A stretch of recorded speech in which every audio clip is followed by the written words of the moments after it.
兵庫県民連合議員団の向山志保です。元県民局長の文書問題の内容調査に関する動議に賛成の立場から討論をいたします。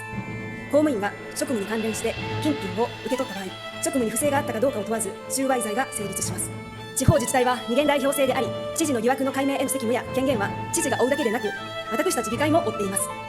百条委員会を必ずや設置しなければいけないと確信をいたしました。百条委員会を開く会中の採決が2024年6月13日に行われていました。その時に、各会派がどのような主張をしていたのか。今回は、元被告エスト第3章、最大の危機、兵庫県民連合二元代表の一翼の誇りにかけて、さあ、ショータイムだ、お送りします。次に、向山志保議員。向山議員。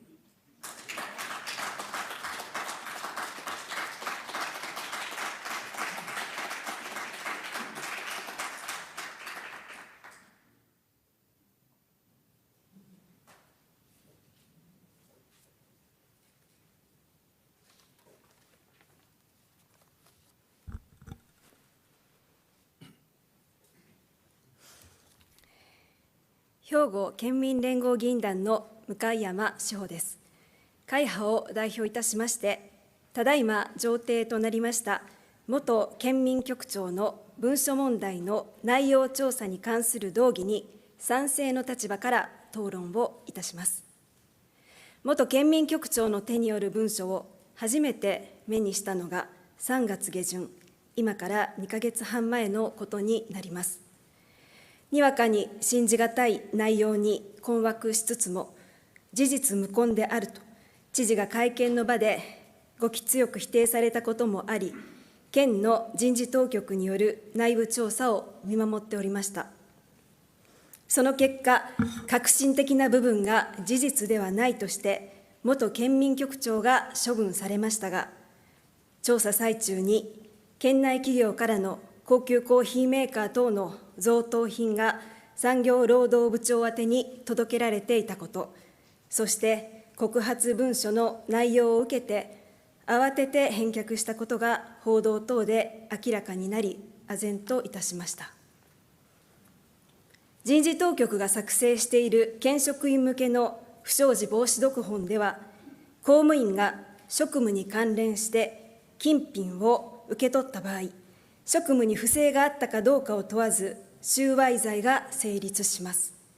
受け取った後に返した場合や、要求して相手が応じなかった場合も、罪は同じですと記されています。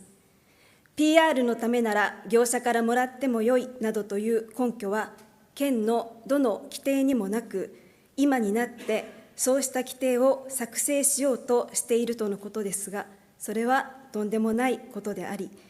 県職員から PR のためなら何をもらってもいいなどというのは恥ずかしい言い訳との声も届きました。また、人事当局の内部調査に長年兵庫県信用保証協会の顧問を務める弁護士が関わっていたことも報道され、調査に中立性がないことも明らかになりました。一体この調査に何の意味があったのでしょう。こうした場当たり的な対応、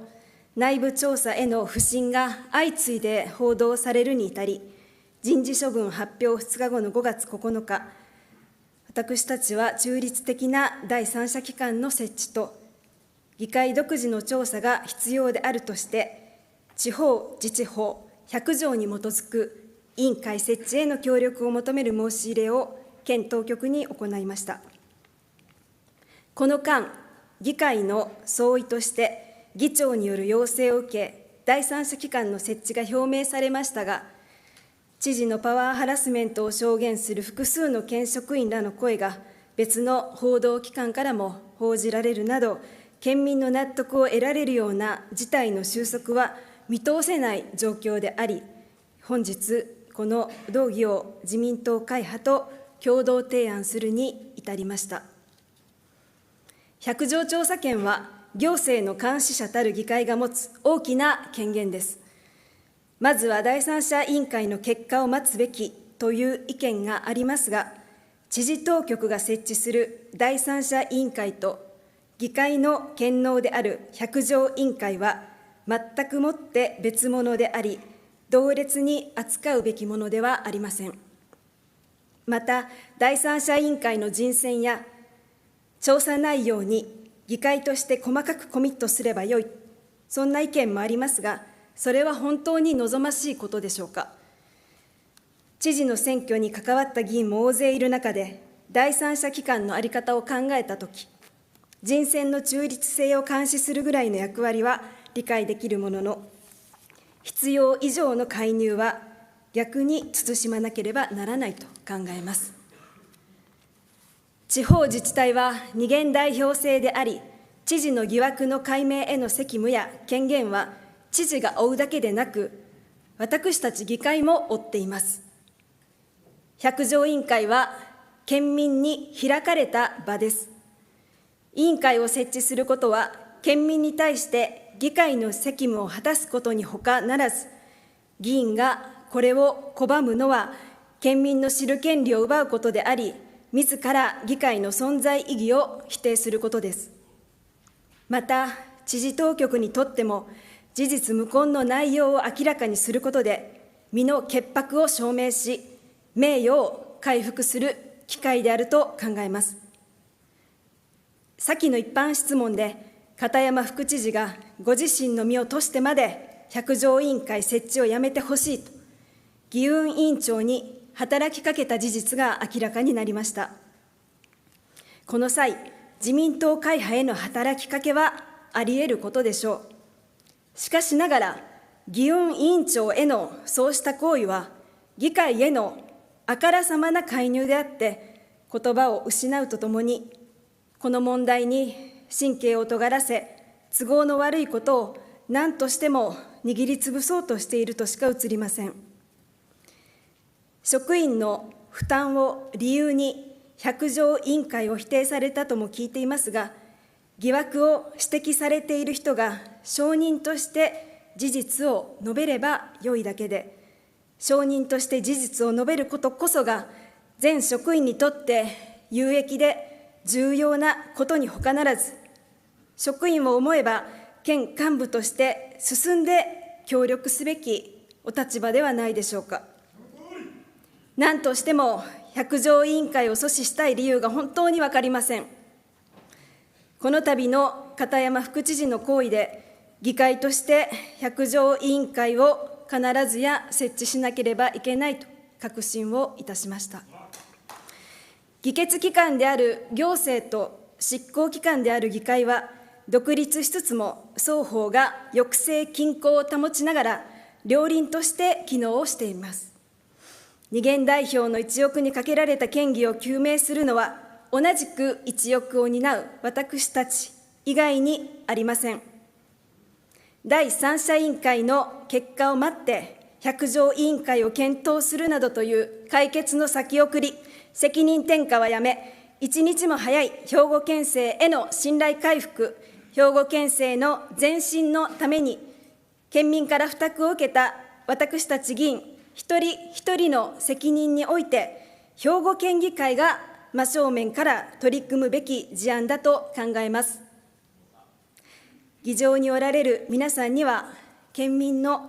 県職員の生の声が届いているはずです。政局とか政争とか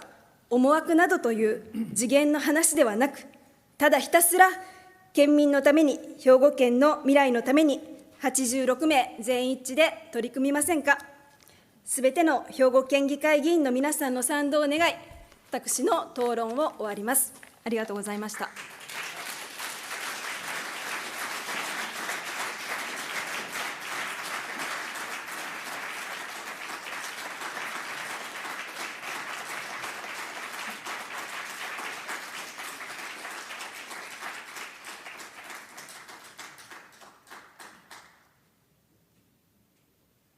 いかがだったでしょうか。向山志保議員の属する兵庫県議員連合は、百条委員会開催に大賛成でしたね。百条委員会を開くのは知事側の潔白を証明するにも良いとつく語っていました。皆さんはどう思われましたか？ぜひコメントで教えてください。ネクスト元被告エスト第4章、敵か味方か。意外な援分、第三者機関であかんかったら、当然100条な兵庫県議会戦国時代をお送りします。